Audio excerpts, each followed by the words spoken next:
Silakan duduk saudara, shalom. Selalu ingat Tuhan ada dalam pihak saudara. Dia adalah Tuhan yang mau berperang bagi saudara. Jangan pakai kekuatan sendiri. Apapun yang saudara lewati, Dia tahu pergumulan saudara. Sore hari ini saya mau teruskan apa yang saya bagikan kepada saudara di bulan lalu. Saya berikan judul khotbah saya ujian. Ada 6 ujian yang kita akan kupas. Kita akan eksposisi singkat saja. Eksposisinya nggak usah berat-berat, dari Ibrani 11. Karena waktu. Ada 6 ujian yang saudara kerap kali tanya sama Tuhan. Kalau saudara ada note atau apapun, saudara catat, nanti di rumah dibaca lagi. Karena ini penting pewahyuan bagi saudara, untuk saudara menjadi bekal dalam hidup saudara. Buka bersama-sama saya di Yakobus pasal yang pertama, ayatnya yang kedua sampai keempat. Yakobus pasal yang pertama, ayat yang kedua sampai 4. Firman Tuhan katakan, saudara-saudaraku, anggaplah sebagai suatu kebahagiaan. Let it be joyful. Kebahagiaan. Apabila kamu jatuh ke dalam berbagai-bagai pencobaan. Kata pencobaan di sini tepatnya adalah ujian sebenarnya. Tahun lalu saya bertemu dengan lembaga Alkitab, mereka sedang mengkaji ulang. Sebentar lagi Alkitab saudara akan punya edisi yang lebih baru. Saya pernah dikatakan dulu ada 1.500 kira-kira kata yang kurang tepat di bahasa Inggrisnya. Ini sebenarnya pencobaan ini adalah kata trial atau ujian sebenarnya. Sebab kamu tahu, kita lanjutkan, sebab kamu tahu bahwa ujian terhadap imanmu itu menghasilkan sebuah ketekunan. Ketekunan itu apa? Komponen daripada ketekunan adalah sabar dan bertahan. Sabar dan bertahan. Dan biarkanlah ketekunan itu memperoleh buah yang matang. Jadi ketekunan itu, kalau saudara tekun itu ada buahnya. Supaya kamu menjadi sempurna dan utuh dan tak kekurangan suatu apapun. Makin saudara belajar tekun, buah itu akan mematangkan, yang buah yang matang itu akan memampukan saudara memiliki kesempurnaan menghadapi yang namanya ujian. Ujian. Ketekunan memerlukan sebuah ujian. Ketekunan memerlukan sebuah katalis. Katalis itu adalah sesuatu yang bisa menghasilkan sesuatu dan tidak dipengaruhi, dan itu adalah ujian. Kalau saudara ikuti khotbah-khotbah saya yang dulu, ujian definisinya adalah mengeluarkan kelemahan saudara dan memakai kelemahan itu untuk membuat saudara lebih baik. Itu ujian. Cobaan sama depannya mengeluarkan kelemahan saudara, tetapi memakai kelemahan itu untuk menghancurkan saudara. Itu bedanya ujian dan cobaan. Ujian yang Tuhan biarkan dan berikan malahan, tapi cobaan itu yang iblis selalu lakukan. Dan itu tidak akan pernah bisa dilakukan tanpa seizin daripada Tuhan. Jadi ujian adalah mengeluarkan kelemahan kita dan menjadikan kelemahan itu, memakai kelemahan itu untuk menjadikan kita lebih baik. Makanya firman Tuhan dengan jelas mengatakan, berbahagialah engkau, bersukacitalah engkau, let it be joyful for you. Dengan kata lain, ketika ada ujian, berterima kasih sama Tuhan. Terima kasih Tuhan, aku senang ada ujian malahan. Uniknya ujian itu tidak seperti di sekolah. Kalau di sekolah ada jadwalnya, kita bisa siap-siap. Kalau ujian kehidupan gak pernah ada jadwalnya. Bisa terjadi kapan saja, 1 jam, 1 bulan, 1 tahun dari sekarang. Bisa terjadi kapan aja. Oleh sebab itu kita harus siap setiap hari. Siap setiap hari. Paulus mengatakan dengan jelas di Roma pasal yang kelima, ayat yang ketiga sampai 5. Ini sebenarnya adalah ayat yang menjelaskan arti daripada sebuah berkat yang Yesus pernah khotbahkan. Paulus menangkap pesan ini dan Paulus tuliskan dengan sangat gamblang dan hebat di ayat ini sebenarnya. Yesus pernah berkhotbah di bukit. Kalau saudara ikuti juga khotbah saya yang dulu tentang arti berkat yang sebenarnya, itu nggak ada hubungannya sama materi. Makanya kenapa kata berkat disandingkan dengan kata derita. Berbahagialah engkau, blessed are you bahasa Inggrisnya, ketika engkau dianiaya. Kata berkat disandingkan dengan kata derita. Dengan kata lain, berbahagialah engkau ketika engkau sedang mengalami kesulitan hidup. Karena ada sesuatu yang terjadi. Apa? Seringkali manusia berpikir, oh karena kesulitan saya akan hilang, aku diberkati Tuhan. Bukan. Kesulitan itu urusan aku, itu kedaulatan aku. Pastikan di dalam proses ini engkau yang berubah. Ketika engkau berubah, engkau sedang diberkati. Gak ada hubungannya sama materi. Kita kerdil rohani kalau masih mikirin itu. Dan seringkali akhirnya ini tidak menjadi sesuatu topik yang hangat untuk diperbincangkan atau dikhotbahkan sekalipun, karena ini sesuatu yang tidak terlihat. The unseen things. Damai sejahtera, sukacita, ketekunan, iman, kekudusan, hal-hal yang gak kelihatan. Padahal Tuhan katakan kejar hal-hal itu. Nilainya eternal, nilainya kekal. Yang kita kejar hal-hal yang terlihat toh. Untuk apa? Untuk diperlihatkan kepada orang lain. Dan justru hal-hal seperti ini yang sangat populer dikhotbahkan. Dan bukan itu maksudnya. Akhirnya apa? Ujung-ujungnya apa? Kecewa. Kita mengukur Tuhan. Kita mengukur Tuhan dengan materi. Kita mengukur Tuhan dengan status, dengan identitas. Dan tanpa kita ketahui hal-hal seperti itu menjadi Tuhan kita. Kita sebut diri kita orang Kristen. Gampang kok. Kalau saudara mau cek dan recheck siapa Tuhan saudara, cek dan recheck besok pagi ketika saudara bangun pagi. Pada bingung ya. Besok kalau bangun pagi kan, melek. Ini Tuhan saudara. Pernah nggak saudara bangun pagi dan saudara abaikan dan malahan ini saudara tahu taruh jauh-jauh. Saudara katakan terima kasih Tuhan buat nafas kehidupan. Terima kasih di atasku masih ada langit rumah ini. Ada internet rumah ini. Ada atap di atasku. Terima kasih nanti siang aku masih bisa makan. Terima kasih keluargaku tersenyum hari ini. Itu cukup bagiku Tuhan. Terima kasih Tuhan aku masih punya kerjaan hari ini. Terima kasih Tuhan aku punya makanan nanti malam. Terima kasih Tuhan buat tidur yang nyenyak tadi malam. Walaupun gak enak-enak sedikit tadi bantalnya. Terima kasih Tuhan buat hal seperti itu. Yang ada apa? Kita cari handphone. Ya ampun, posting udah 3 bulan, yang like masih 2. Hal-hal yang gak penting kita cari. Hal-hal yang seperti itu yang terlihat yang kita cari. Hati-hati dengan hal seperti itu. Karena apa? Kesulitan hidup nantinya akan diperhadapkan dengan Tuhan kita. Karena kita adalah manusia yang tak berdaya. Jadi semua kesulitan hidup akan dibenturkan dengan Tuhan kita. Pertanyaannya siapa Tuhan kita? Kalau Tuhan kita identitas, saya gak heran ketika pendeta masuk ke dalam rumah sakit, saking malunya masuk ke rumah sakit, identitasnya dirahasiakan. Minder, pendeta kan gak boleh masuk ke rumah sakit. Jadi akhirnya apa? Identitas jadi dewanya, jadi Tuhannya. Ketika harta menjadi Tuhan kita, apapun masalah kita akan benturkan dengan harta. Kita pikir harta menjadi solusinya. Tidak akan pernah terjadi.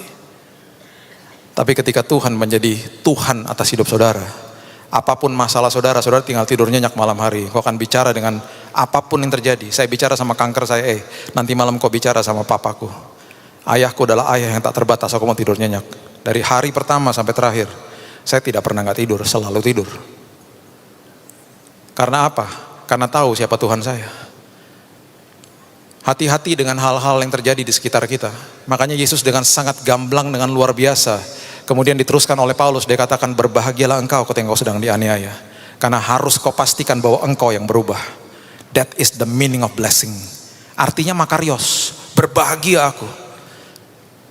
Nah Paulus akhirnya menangkap hal ini dan kemudian ditulis seperti ini. Roma pasal yang kelima ayat yang ketiga mengatakan begini. Dan bukan hanya itu saja, kita malah bermegah juga dalam kesengsaraan kita. Karena kita tahu bahwa kesengsaraan itu menimbulkan ketekunan. Kesengsaraan adalah faktor eksternal. Kesengsaraan ujian adalah faktor eksternal. Saudara dan saya gak bisa kontrol. Yang hanya kita bisa kontrol adalah apa? Menimbulkan ketekunan. Itu yang bisa kita kontrol. Ketekunan itu apa? Berarti saya harus sabar dan bertahan. Dan akhirnya seperti yang tadi dikatakan, ketekunan menimbulkan sebuah buah. Dan ketekunan menimbulkan yang namanya tahan uji. Bahasa Inggrisnya karakter. Karakter itu adalah buah dari ketekunan. Kalau mau punya karakter seperti Kristus, bertahan, sabar, tekun di dalam ujian. Nanti buahnya tahan uji. Buahnya karakter. Alkitab The Message mengatakan dengan sangat hebat. The steel of virtue. Nilainya baja. Nilainya baja. Dan kemudian buah yang berikutnya, dan pengharapan tidak mengecewakan. Ketekunan menimbulkan tahan uji menimbulkan pengharapan. Pengharapan tidak mengecewakan. Karena kasih Allah telah dicurahkan di dalam hati kita oleh Roh Kudus yang telah dikaruniakan kepada kita. 4 hal Paulus jelaskan. Kesengsaraan faktor eksternal. Saudara gak bisa kontrol. Yang kita bisa kontrol hidup kita sehari-hari ketika menghadapi ini. Aku mau tekun. Aku mau sabar. Aku mau bertahan di sini. Ketika itu aku lakukan, nanti akan keluar yang namanya tahan uji. The character, the steel of virtue. Dan aku akan punya pengharapan. Jadi kalau orang bertanya sama saya, kok bisa Pak tahan kemarin Pak? Kok bisa Pak punya pengharapan? Aku pastikan aku tekun ketika menghadapi kesulitan hidup. Tekun baca firman, tekun dengar suaranya dia. Tekun mencari apa yang Tuhan mau aku lakukan. Sabar, bertahan. Tanpa saya sadari ketika ada masalah datang, ada vonis yang makin berat dan lain sebagainya. Karakter itu keluar, tahan uji itu keluar dengan sendirinya. Buahnya keluar. Buahnya makin sempurna, pengharapan keluar. Dan ketika itu semuanya menjadi buah yang matang, aku tidak kekurangan Tuhan. Itu cukup bagiku. Aku yang diubahkan, masalahku itu Tuhan yang atur. Itu yang Paulus tangkap. Dan dia jelaskan secara luar biasa. You are being blessed. Kamu diberkati ketika hidupmu diubahkan. Ibrani pasal yang ke-11. Ujian yang pertama adalah ujian yang sering kali kita tanya kepada Tuhan. Apa ini Tuhan? Itu yang pertama. Apa ini Tuhan? Ada lembaran yang baru yang Tuhan mau berikan dalam hidup kita. Kita tanya, apa nih Tuhan? Tanggal 10 Desember ketika saya mulai kolaps dan masuk rumah sakit, saya tanya, apa nih Tuhan? Dibelokin semuanya. Semua rencana, semua rancangan, semua yang rutinitas dibelokin sama Tuhan. Ada lembaran baru yang aku mau siapkan dalam hidupmu. Pertanyaannya begitu, apa nih Tuhan? Bingung. Ibrani 11 ayat 7 mengatakan, karena iman maka Nuh dengan petunjuk Allah tentang sesuatu yang belum kelihatan, dengan taat mempersiapkan bahtera untuk menyelamatkan keluarganya. Dan karena iman itu ia menghukum dunia, dan ia ditentukan untuk menerima kebenaran sesuai dengan imannya. Saudara, Nuh ini mempertaruhkan nama baik legenda keluarganya, sedang membangun bahtera pun sudah diolok-olok. Mungkin saat itu gak kepikir, kalaupun ada yang namanya air bah atau banjir, masa sampai setinggi itu, sampai Alkitab mendokumentasikan tidak ada satupun binatang yang hidup kecuali ikan. Sampai burung pun tidak bisa hidup. Berarti apa? Air itu melebihi pucuk daripada daratan atau pohon yang tertinggi pada saat itu. Sehingga tidak ada tempat untuk bertengger bagi burung-burung itu. Mati semuanya. Habis semuanya. Sesuatu yang tidak kelihatan. Nehemia seorang juru minum raja Artasasta di Persia sana, ekspatriat, orang Yahudi, juru minum yang gajinya pasti besar, sangat dikasihi oleh raja dan permaisurinya. Satu hari belajar bahwa tentang kotaku ini ternyata temboknya belum dibangun, hancur bertahun-tahun, bahkan mungkin ratusan tahun pada saat itu. Dan musuh keluar masuk dan kota ini diolok-olok oleh musuhnya.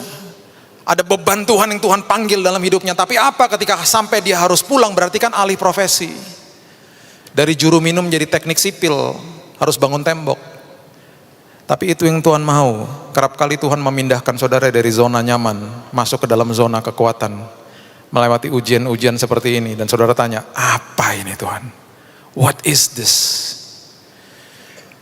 Dia keluar dari sana, meninggalkan gaji besarnya, dan zona kekuatan yang masuki. Dia melihat hidupnya dan pasti terkaget-kaget. Dan dalam waktu 52 hari, tembok Yerusalem selesai dibangun. Pasti terkaget-kaget. Menggalang tim yang luar biasa, sampai ketika pembangunan itu terjadi pun sedang dilakukan, musuh tidak bisa masuk. Karena apa? Ada tim yang jaga sambil membangun, sambil pegang senjata dan lain sebagainya. Itu semuanya arahan daripada Nehemia, sang juru minum. Juru minum.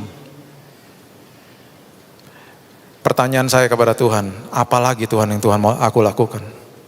Stop dari yayasanmu, full time mengajar. Oke Tuhan. 19 tahun saya di yayasan saya dan saya harus resign. Saya bilang sama keluarga saya bilang selesai. Ini waktunya sudah selesai. Saya tetap akan ke sana. Tapi saya tidak bisa lagi tiap hari ke situ. Lembaran baru. Dan seringkali dalam pertanyaan-pertanyaan seperti ini, kita minta penjelasan daripada Tuhan. Di dalam tes ini, yang saudara butuhkan bukan penjelasan Tuhan, tapi penyertaan daripada Tuhan. Seringkali saudara minta penjelasan, Tuhan gak pernah kasih. Penyertaan Tuhan yang saudara butuhkan. Iman adalah berhadapan dengan masa depan tanpa tahu apa-apa. Tes yang kedua yang seringkali kita bertanya kepada Tuhan adalah, mau kemana Tuhan? Mau kemana Tuhan? Where are we going? Kemana Tuhan? Mau dibawa kemana nih pelayanan saya? Mau dibawa kemana nih Tuhan bisnis saya? Mau dibawa kemana nih hidup saya? Ibrani pasal yang ke-11 ayat 8 mengatakan begini. Karena iman Abraham taat ketika ia dipanggil untuk berangkat ke negeri yang akan diterimanya menjadi milik pusakanya. Lalu ia berangkat dengan tidak mengetahui tempat yang ia tujui. Menarik. Tuhan memberikan arah, tapi tujuannya Tuhan tidak kasih tahu. Tuhan memberikan arah, tujuannya Tuhan tidak kasih tahu. Dari kota Ur, di sekitar Mesopotamia, Irak, Iran sana, di umur ke-75 tahun, dia harus packing semua barang-barangnya. Dan ini adalah orang kaya, yang punya ajudan banyak, ternak banyak, hartanya juga banyak. Jadi secara logistik pun, orang ini untuk pindah ini tidak gampang. Dan berjalan dengan betul-betul iman ini gak gampang. Dan apalagi ketika ditanya sama semua orang yang ada di sekitarnya, dan pasti banyak orang beserta dengan dia, mau kemana Pak? Arahnya sih ke sana, saya gak tahu mau kemana.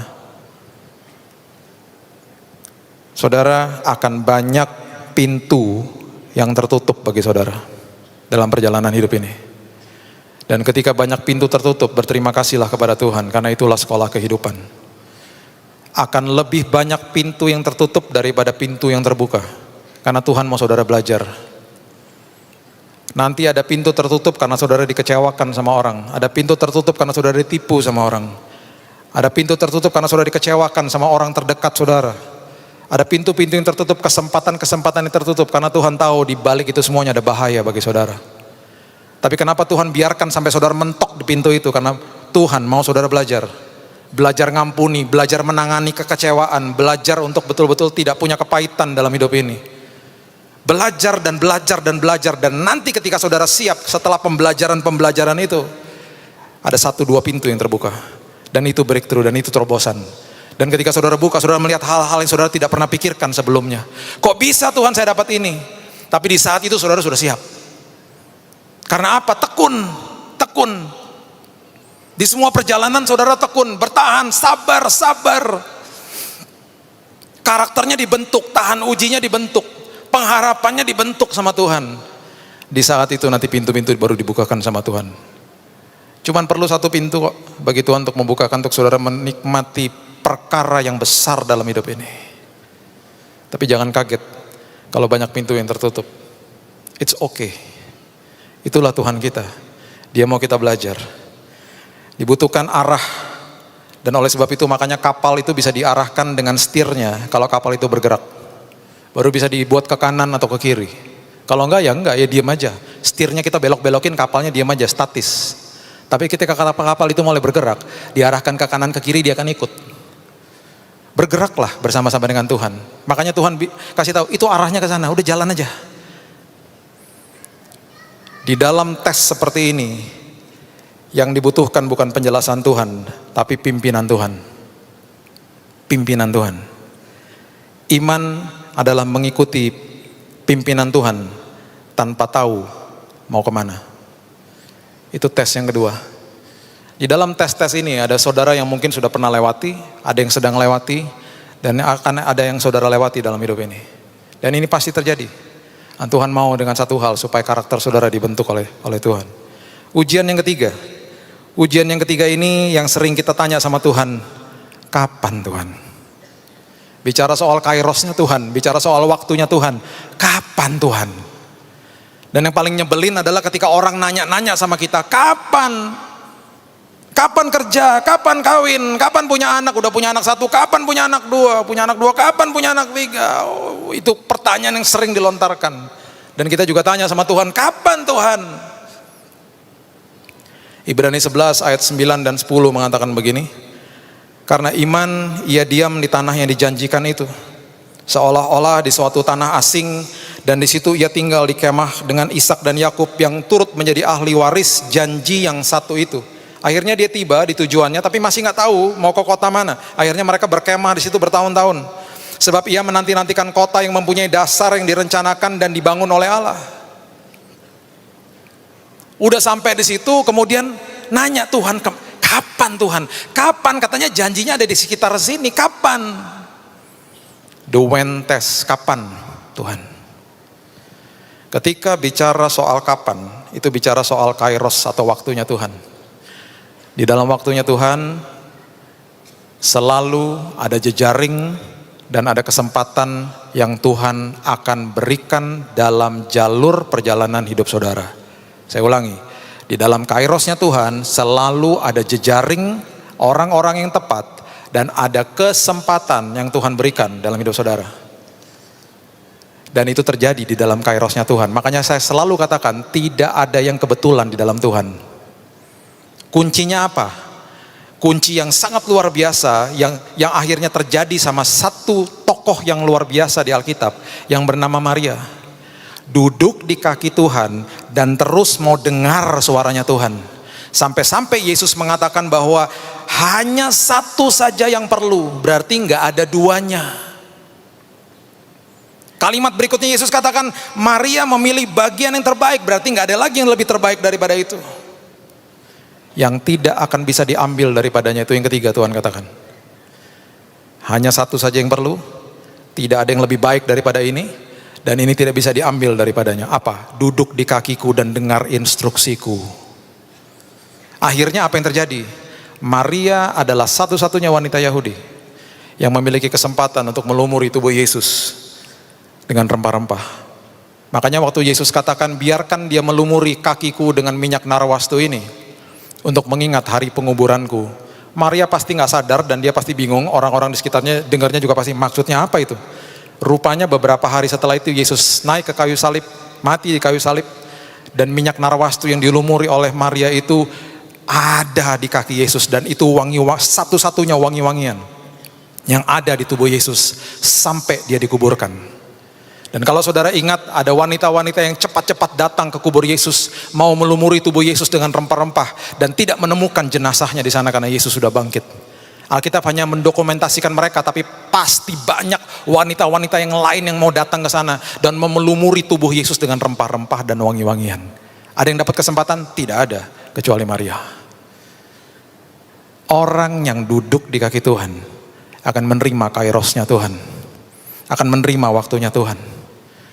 Makanya waktu melewati semua proses saya bilang, Tuhan, aku cuma mau dengar suaramu. Terima kasih buat vonisnya dokter, karena itu ekspertisnya mereka, itu keahlian mereka, terima kasih, tapi aku mau dengar suaramu. Karena bagi aku itu kebenaran yang mutlak bagi hidupku. Itu menjadi bekal bagi aku ya Tuhan. Itu menjadi kekuatan bagi aku ya Tuhan. Dan itu yang memampukan aku untuk berjalan dan akhirnya bisa sampai di dalam level yang tahan uji dan punya pengharapan di dalam Tuhan. Dan akhirnya apa? Kesempatan orang-orang yang tepat Tuhan pertemukan. Ingat itu saudara, di dalam kairosnya Tuhan, orang-orang yang tepat dipertemukan dalam hidup saudara. Kesempatan yang tepat dipertemukan dalam hidup saudara. Di dalam ujian ini, yang dibutuhkan bukan penjelasan daripada Tuhan, tapi keintiman bersama-sama dengan Tuhan. Iman adalah menunggu waktu Tuhan tanpa tahu kapan. Ujian yang keempat adalah ujian yang kita sering banget tanya sama Tuhan, bagaimana Tuhan? The how test. How is it Tuhan? Bagaimana Tuhan? Bagaimana caranya Tuhan? Sepertinya nggak mungkin Tuhan. Ibrani 11 ayat 11 dan 12 mengatakan begini. Karena iman ia juga dan Sarah beroleh kekuatan untuk menurunkan anak cucu walaupun usianya sudah lewat, karena ia menganggap dia yang memberikan janji itu setia. Itulah sebabnya maka dari satu orang, malahan orang yang telah mati pucuk, terpancar keturunan besar seperti bintang di langit dan seperti pasir di tepi laut yang tidak terhitung banyaknya. Abraham mengatakan perkara-perkara ini di umur ke-99. Dan di umur ini dia sudah dijuluki sebagai the father of all nation, Bapa atas segala bangsa. Dan lucunya dan ironisnya pasti ketika orang tanya, hah? Namamu siapa? Bapa atas segala bangsa. Umurmu berapa? 99. Anakmu berapa? Gak punya. Bagaimana Tuhan? Alkitab dengan jelas mengatakan Sarah sudah mati haid. Bagaimana Tuhan? Di umurnya yang ke-100 dan waktu Sarah umur 91, lahirlah Ishak. Makin tidak mungkin, Tuhan makin suka. Makanya makin dengar hal-hal yang tidak enak, kemuliaan Tuhan akan terus dipermuliakan. Makin sulit, Tuhan makin suka. Makin kita merasa makin gak bisa, Tuhan makin suka. Ada yang namanya Bani Moab dan Bani Amon di Alkitab. Bani yang dilahirkan lewat inses. Bani yang mengerikan. Dan dua bani ini adalah bani yang ketika berperang bukan sekedar hanya membunuh serdadu, tapi semua keluarga ditumpas oleh mereka. Diperkosa dan lain sebagainya. Makanya ketika Yosafat menghadapi Bani Moab dan Bani Amon, yang berdoa, menaikkan doa bukan sekedar Yosafat, tapi rakyat pun berdoa. Karena ini adalah dua bani yang keji dan mereka berkoalisi. Dan pasti mereka tanya sama Tuhan, Tuhan, apakah kami harus panggil aliansi negara-negara seberang? Tuhan tidak pernah katakan yes. Apakah kami harus bawa senjata? Tuhan katakan tidak. Jadi harus kami lakukan apa Tuhan? Tuhan hanya pesan satu, majulah dengan ucapan syukur. Bergetar gak lututnya? Pasti. Lutut saya pernah bergetar ketika divonis, pernah. Tapi terus pesan Tuhan mengatakan begini, maju dengan ucapan syukur. Maju dengan ucapan syukur. Jadi kalau saudara pernah tanya sama saya, pernah komplain Pak, pernah bersungut-sungut? Tidak pernah. Tidak pernah. Dan justru itu menjadi kekuatan. Kalau saudara pelajari, saya pernah khotbahkan the power of thanksgiving. Ketika ada ucapan syukur, selalu hadirat Tuhan turun. Dan ketika hadirat Tuhan turun, selalu hadirat itu membawa yang namanya, saya suka sebut namanya pas pampres.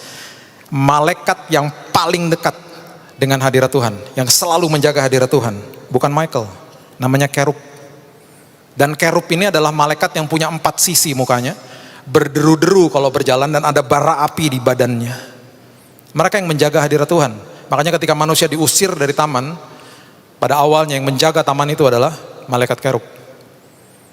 They are the chosen one, the closest. Makanya waktu imam masuk ke dalam ruang maha suci, yang menjaga tabut perjanjian, the Ark of Covenant, itu kerubs. Bukan Michael, kerubs. Dan ketika malaikat ini turun bersama dengan hadirat Tuhan, ini yang saya waktu baca tentang cerita daripada Yosafat, nanti saudara bisa baca di rumah di 2 Tawarik 20. Itu bani, dua bani yang mengerikan ini, pasti mendengar deru daripada malaikat ini. Karena ucapan syukur yang dinaikkan. Mereka maju dengan ucapan syukur. Dan ketika bani-bani ini mendengar deru yang luar biasa, mereka ketakutan dan mereka dibuat bingung dan berkelahi satu sama yang lain. Dan mati, bangkainya berhantaran di mana-mana, tidak ada satupun yang tersisa, Alkitab katakan. Yosafat dan bangsanya memerlukan 3 hari untuk menjarah barang-barang mereka. Kabar baik bagi saudara, hadapi ujian kesulitan hidup ini dengan ucapan syukur. Bukan sekedar kemenangan ada dalam pihak saudara. Di balik itu semuanya ada berkat menanti bagi saudara. Jadi tenang aja, Tuhan di pihak saudara dan saudara pasti menang. Maju dengan ucapan syukur, thanksgiving, itu besar kuasanya. Dan ketika saya biasakan hidup saya melewati hari-hari sulit saya dengan thanksgiving, dengan ucapan syukur, tanpa saya harus cari-cari kekuatan dan lain sebagainya, itu lahir karena saya percaya itu buah yang luar biasa yang saya katakan the steel of virtues. Karakter yang baja akhirnya. Akhirnya dengar-dengar vonis apapun dari dokter sudah biasa. Gak apa-apa, nanti malam saya mau tidur karena saya katakan kepada kanker saya, berhadapanlah engkau dengan papaku yang luar biasa ini. Aku mau tidur. Dan ketika saudara tahu siapa Tuhan saudara, saudara harus yakin satu hal, kemenangan dalam pihak saudara karena dia akan berperang bagi saudara. Yang dibutuhkan di dalam tes ini, tes yang saudara tanya bagaimana, Yang dibutuhkan adalah ucapan syukur, bukan penjelasan daripada Tuhan. Iman adalah menunggu mujizat tanpa mengetahui bagaimana. Tes yang kelima, bagi saya ini adalah tes yang mungkin paling sulit, karena Yesus pun bertanya tentang hal ini. Tes yang berikutnya adalah tes yang sering kali kita tanya kepada Tuhan. Kenapa Tuhan? Kenapa Tuhan? Why? Why? Kenapa Tuhan? Matius pasal yang ke-27 ayat 46. Contoh yang paling jelas. Yesus pun bertanya hal ini. Matius 27 ayat 46. Kira-kira jam 3 berserulah Yesus dengan suara nyaring, Eli Eli lama sabachthani, artinya Allahku Allahku, mengapa? Why have you forsaken me? Mengapa engkau meninggalkan aku? Seringkali kita bertanya hal itu kepada Tuhan. Di minggu pertama ketika saya diagnosa, istri saya bertanya kepada Tuhan, kenapa Tuhan? Kami sudah melayani Tuhan puluhan tahun. Hidup kami berikan untuk Tuhan. Kenapa Tuhan? Saya sempat bilang sama dia, jangan sampai terintimidasi sama iblis. Jangan sampai dia tuduh pikiranmu dengan penghukuman dan lain sebagainya. Karena itu bukan dari Tuhan. Sah-sah saja kita tanya sama Tuhan, tapi jangan isi pikiran kita dengan pikiran negatif. Hati-hati dengan hal seperti itu. Karena yang iblis lakukan adalah penuduhan, penghukuman. Nanti di terakhir saya berikan ayatnya kepada saudara. Ibrani pasal yang ke-11 ayat 17-19 mengatakan begini. Ibrani pasal yang ke-11 ayat 17-19 mengatakan, karena iman maka Abraham tatkala ia dicobai mempersembahkan Ishak, ia yang telah menerima janji itu rela mempersembahkan anaknya yang tunggal, walaupun kepadanya telah dikatakan keturunan yang berasal dari Ishak lah yang akan disebut keturunanmu, karena ia berpikir bahwa Allah berkuasa membangkitkan orang-orang sekalipun dari antara orang mati. Dan dari sana ia seakan-akan telah menerimanya kembali. Pernahkah saudara berpikir, karena Alkitab hanya menulisnya, hanya mendokumentasikan di Kejadian 22 dikatakan Abraham mengikat Ishak, Ishak ditaruh di tempat korban dan lain sebagainya. Pernahkah saudara berpikir Ishak ini sudah cukup mengerti? Sudah teenager, remaja mungkin, dan dibawa ke atas bukit sama bapaknya. Dan sempat Ishak bertanya, mana Pak korbannya? Nanti Tuhan akan sediakan. Dan ketika mungkin Abraham cari-cari kok nggak ada dan lain sebagainya, pasti ada momen-momen ketika dia mulai pegang tangan anaknya dan dia mulai ikat tangan anaknya. Itu pasti ada momen-momen yang tidak enak. Anaknya pasti mungkin berteriak bilang, ayah apa yang kau lakukan bagiku? Tenang nak.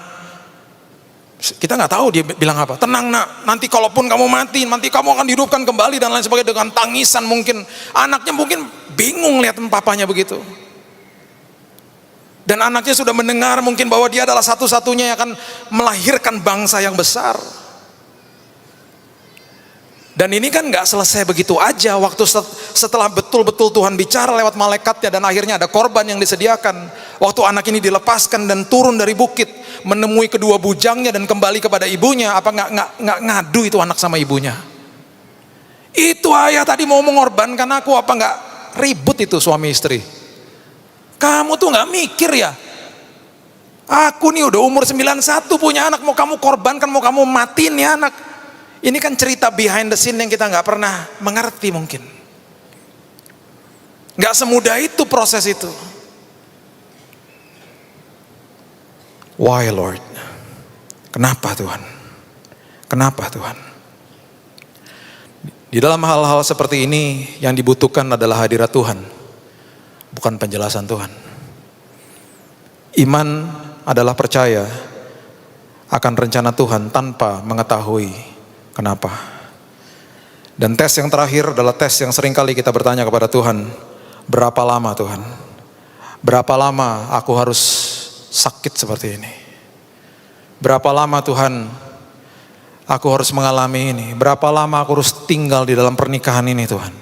Capek Tuhan. Capek Tuhan.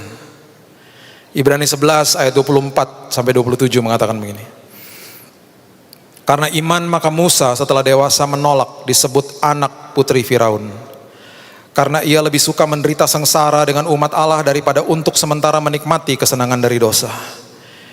Ayat 26, ia menganggap penghinaan karena Kristus sebagai kekayaan yang lebih besar daripada semua harta Mesir. Sebab pandangannya ia arahkan kepada upah. Karena iman, maka ia telah meninggalkan Mesir dengan tidak takut akan murka raja. Ia bertahan sama seperti ia melihat apa yang tidak kelihatan. Apa yang tidak kelihatan. Saudara bertahan, sabar, dan tekun. Dan ketika kita terus lakukan ini, lihat, nanti akan timbul yang namanya tahan uji, karakter ilahi, pengharapan di dalam Tuhan.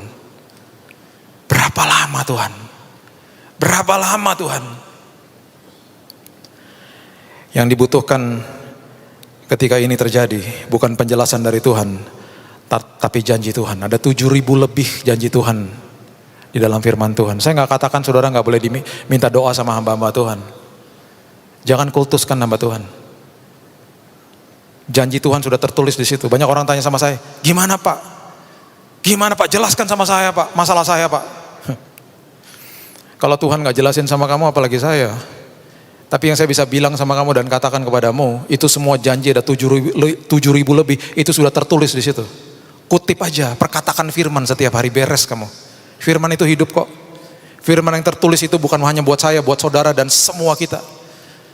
Kadang-kadang kita susah mengerti kasih Tuhan atas hidup ini karena kita anggap itu general. Dan mungkin di dalam otak kita yang mungkin kita nggak sadari, kita mungkin berpikir bahwa masa sih Tuhan, sekian banyak orang, jutaan orang Tuhan, miliaran orang, masa saya tuh Tuhan tahu sih? Dia tahu setiap detik dari hidup saudara. Dan dia tidak pernah berseberangan dengan saudara. Tapi saya nggak rasa Pak. Saya nggak rasa Pak. Itu salah kita. Coba saudara pasang radio di sini, pasti nyala. Karena di sini ada gelombang radio yang saudara nggak bisa lihat. Tuhan selalu ada. Kalau kita nggak rasa ya salah kita. Dan Tuhan nggak bisa diukur sama rasa-rasa, sama perasaan nggak. Tuhan selalu ada. Tuhan selalu ada. Iman adalah terus konsisten tanpa tahu kapan ujian akan selesai. Semua ketakutan dan kekhawatiran adalah kesalahpahaman tentang janji-janji Tuhan. Saya ulangi, ketakutan dan kekhawatiran adalah kesalahpahaman tentang janji-janji Tuhan. Tanggal 25 waktu saya divonis tidak bisa berangkat ke Israel, saya pulang ke rumah, saya belum tahu saya sakit apa. Saya bilang sama anak saya dan anak saya yang kedua nangis karena dia bilang aku nggak liburan berarti Dad. Saya bilang sorry sayang, sorry. Udah 1 tahun lebih dia nggak liburan. Itu momen yang dia nantikan. Sorry sayang. Saya belum tahu saya sakit apa. Tapi saat itu saya marah sama iblis. Saya bilang kurang ajar kamu. Kamu mencuri waktuku. Waktuku dengan keluargaku. Saya peluk dia. Dan dia tanya sama saya, berapa lama dia harus sakit kayak gini? Kapan Dad? Tuh bertanya pertanyaan-pertanyaan seperti itu. Kapan dong liburannya? Pertanyaan simple sederhana dari anak 11 tahun. Dan saya katakan saya nggak tahu sayang. Saya nggak tahu. Kemudian kami berdoa dan saya katakan Tuhan, aku percaya Engkau akan gantikan liburan dia Tuhan. Dimana nanti ketika Engkau gantikan ada sesuatu yang luar biasa yang dia tidak pernah pikirkan dan doakan sekalipun Tuhan. Aku jamah anakku, aku berkati dia Tuhan. Aku peluk dia. Dia nangis, saya nangis. Saya keluar dari kamarnya, istri saya bilang sama saya, udah tenang aja. Karena istri saya tahu, saya begitu sensitif kalau menghadapi anak-anak saya. Dan kemudian saudara tahu ceritanya bulan Januari saya didiagnosa dan lain sebagainya. Dan dokter sudah katakan 6 kali Pak. Kalau 6 kali berarti saya hitung-hitung dari Januari, wah selesainya Agustus. Dan kemudian mujizat terjadi, bulan Februari dinyatakan bersih. Dan treatment yang ketiga, dokter di Indonesia katakan, udah Pak, stop Pak. Dokter Singapura bilang 1 kali lagi Pak. Oke, selesai bulan Mei. Bulan Mei selesai, istri saya bilang begini, selesai ya, pas liburan anak-anak nih. Iseng-iseng masukin visa Australia. Semuanya berjalan begitu cepat, tiba-tiba ada teman datang ke rumah. Kairosnya Tuhan tuh, dipertemukan dengan orang dan kesempatan yang tepat. Datang teman ke rumah. Tanpa diundang lagi, main-main ke rumah. Lah lagi ngapain? Dia sahabat istri saya. Lagi ngurus visa. Lagi cari-cari aja tiket murah, juga belum tentu berangkat kok, cuma mau lihat-lihat aja. Ke tempatku aja, ke Melbourne. Apartemenku kosong, gak ada orang, udah tinggal situ aja, tengah kota lagi. Ketemu sama jemaat dari Nginden. Pak, ke situ aja Pak, ada gereja Indonesia, saya kenalin teman baik saya Pak. Pelayanan di sana Pak, jemaat di sana mau ketemu Bapak. Oke, berjalan begitu cepat rencananya dan berangkat.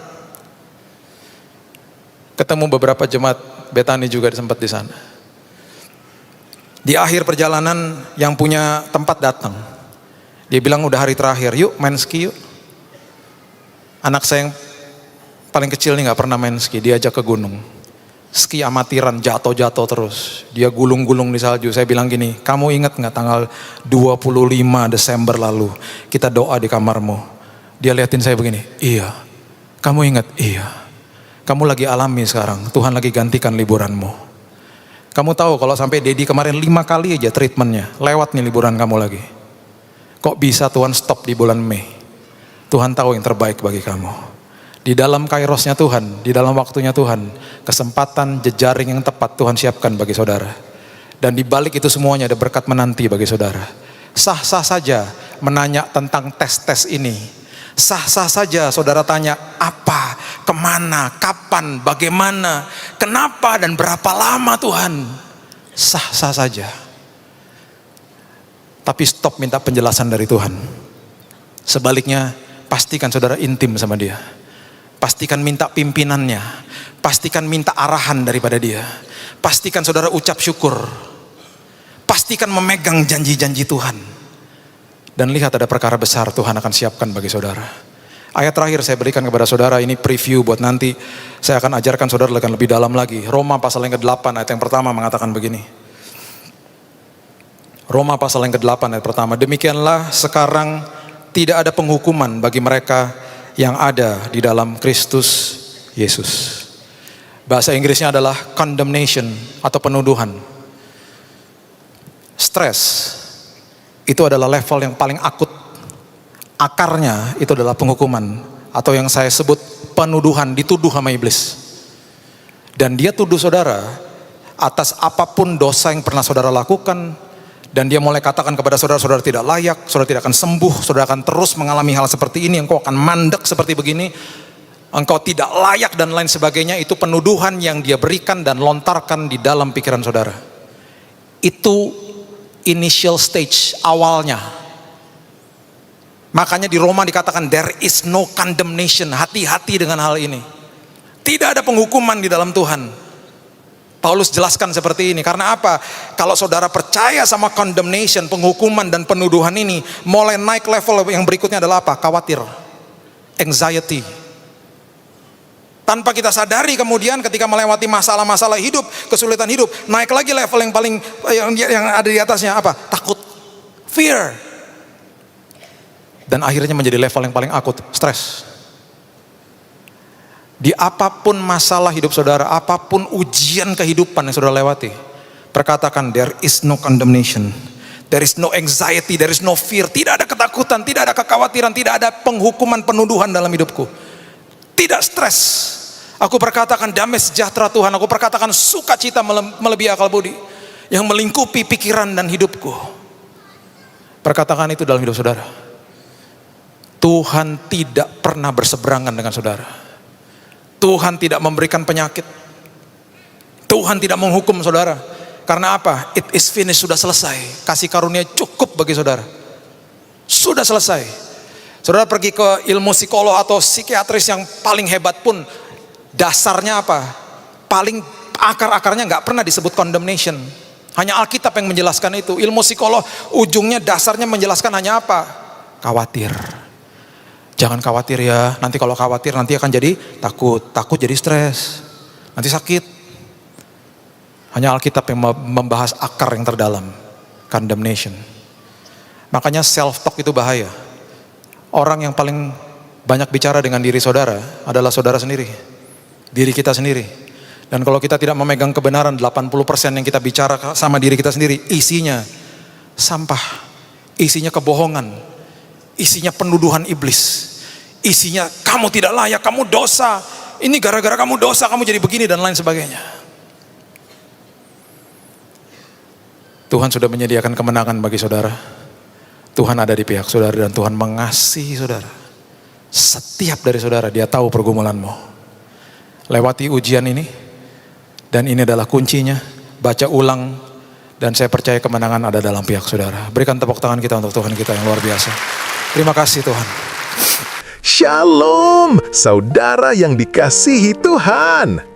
Hidup di dunia ini tidak pernah lepas dari ujian. Ada masa kita tertawa, ada masa kita menangis. Ada masa kita kuat, ada masa kita merasa lemah. Namun, satu hal yang pasti, ujian hidup bukanlah tanda Tuhan meninggalkan kita, melainkan kesempatan untuk mengalami kuasa-Nya lebih dalam. Yakobus 1 ayat 2 dan 3 berkata, "Saudara-saudaraku, anggaplah sebagai suatu kebahagiaan apabila kamu jatuh ke dalam berbagai-bagai pencobaan, sebab kamu tahu bahwa ujian terhadap imanmu menghasilkan ketekunan." P1. Ujian hidup adalah bagian dari rencana Tuhan. Terkadang kita berpikir, mengapa aku harus mengalami hal ini? Namun, Alkitab mengajarkan bahwa tidak ada satupun ujian yang terjadi tanpa seizin Tuhan. Ayub adalah contoh nyata. Ia kehilangan segalanya, harta, anak-anak, kesehatan. Namun, di tengah semua itu, ia tetap berkata, "Tuhan yang memberi, Tuhan yang mengambil. Terpujilah nama Tuhan." Ayub 1 ayat 21. Ujian bukan untuk menghancurkan kita, melainkan menguji fondasi iman kita. Ketika kita tetap berdiri di atas batu karang yang teguh, yaitu Kristus, badai sekeras apapun tidak akan menggoyahkan kita. 2. Ujian mengungkapkan siapa kita di dalam Tuhan. Sahabat, ujian hidup itu seperti api yang memurnikan emas. Tanpa api, emas tidak akan berkilau. Tanpa tekanan, permata tidak akan terbentuk. Demikian juga iman kita, tidak akan nyata kekuatannya sampai diuji. Ketika kita sedang diuji, Tuhan sedang menunjukkan dua hal: siapa kita sebenarnya dan seberapa besar kasih dan kuasa-Nya bekerja dalam kita.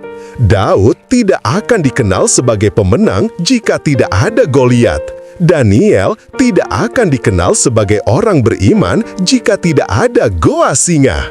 Dan kita juga tidak akan bertumbuh jika hidup kita selalu nyaman. 3. Respon yang benar saat ujian datang. Yesus berkata dalam Yohanes 16 ayat 33, "Dalam dunia kamu menderita penganiayaan, tetapi kuatkanlah hatimu, aku telah mengalahkan dunia." Kuncinya bukan menghindari ujian, tapi bagaimana kita meresponsnya. Ada 3 sikap yang perlu kita miliki. A. Tetap berdoa.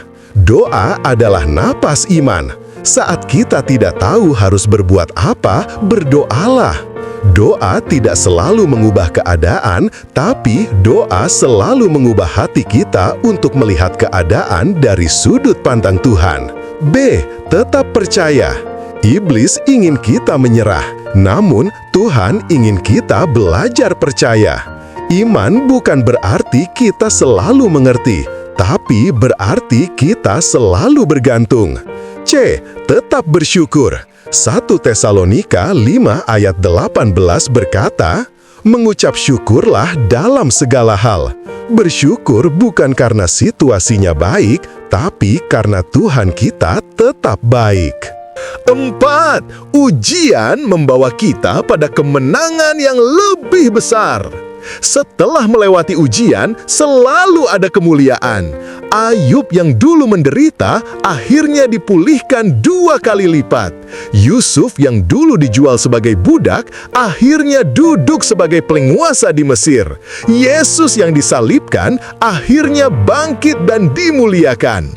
Roma 8 ayat 28 berkata, "Kita tahu sekarang bahwa Allah turut bekerja dalam segala sesuatu untuk mendatangkan kebaikan bagi mereka yang mengasihi Dia. Saudara, ujian bukanlah akhir dari cerita. Ujian adalah babak sebelum Tuhan menulis keajaibannya. Hari ini mungkin engkau sedang berada di tengah badai hidup, masalah keluarga, kesehatan, keuangan, atau pelayanan, semua tampak berat. Namun ingatlah, Tuhan tidak pernah tidur. Dia melihat air matamu, mendengar doamu, dan akan menegakkan kembali langkahmu. Jangan menyerah, jangan berhenti berharap. Tetaplah berdoa, tetaplah percaya, dan tetaplah bersyukur. Sebab pada waktunya, Tuhan akan membuat segala sesuatu indah. Mazmur 30 ayat 6 berkata, "Menangis boleh pada waktu malam, tetapi sorak-sorak datang pada waktu pagi." Pagi kemenangan itu pasti datang untuk setiap anak Tuhan yang tetap teguh dalam ujian. Mari kita tundukkan kepala dan berdoa. Tuhan, Engkau tahu setiap badai dan ujian yang kami hadapi. Ajarlah kami untuk tetap kuat, tetap berdoa, dan tetap percaya. Kami yakin di balik setiap air mata ada rencana besar-Mu yang sedang Engkau genapi. Jadikan kami pribadi yang tetap setia dan bersyukur di tengah ujian, karena kami tahu Engkau bekerja untuk mendatangkan kebaikan bagi kami. Dalam nama Tuhan Yesus Kristus kami berdoa. Amin.